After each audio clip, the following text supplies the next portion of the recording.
ஒரு கிராமத்தில் ஒரு வியாபாரி வாழ்ந்துக்கிட்டு வந்தார். அவருக்கு 3 பசங்க.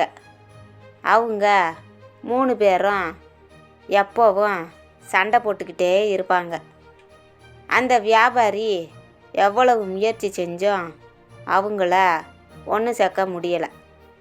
ஒரு நாள் அந்த வியாபாரி 3 பசங்களையும் கூப்பிட்டு உங்களுக்கு ஒரு போட்டி ஒன்று நான் வைக்க போகிறேன்.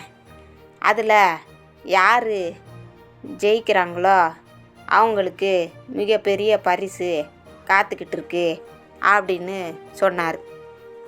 உடனே அந்த 3 பசங்களும் போட்டிக்கு தயாரானாங்க.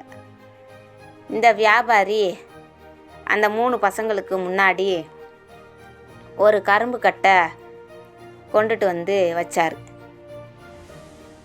அந்த பசங்க எல்லார்கிட்டேயும் சொன்னார், இந்த கரும்பு கட்டை அவுத்துட்டு ஆளுக்கு ஒரு கரும்பை எடுத்து 2 உடைக்கணும்.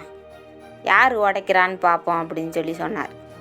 உடனே 3 பசங்களும் வேகமாக கரும்பை எடுத்து உடைக்க ஆரம்பிச்சிட்டாங்க. 3 பேரும் ரொம்ப சுலபமாக அந்த கரும்பை உடைச்சாங்க. உடைச்சி முடித்த பிறகு அவங்களுக்குள்ளே யார் பலசாலின்னு மறுபடியும் சண்டை வந்துச்சு. இதை பார்த்த அந்த வியாபாரி போட்டி இன்னும் முடியலை, இப்போ அந்த கரும்பு கட்டை பிரிக்காமல் யாருக்கு முழுசாக உடைக்க முடியும்னு கேட்டார்.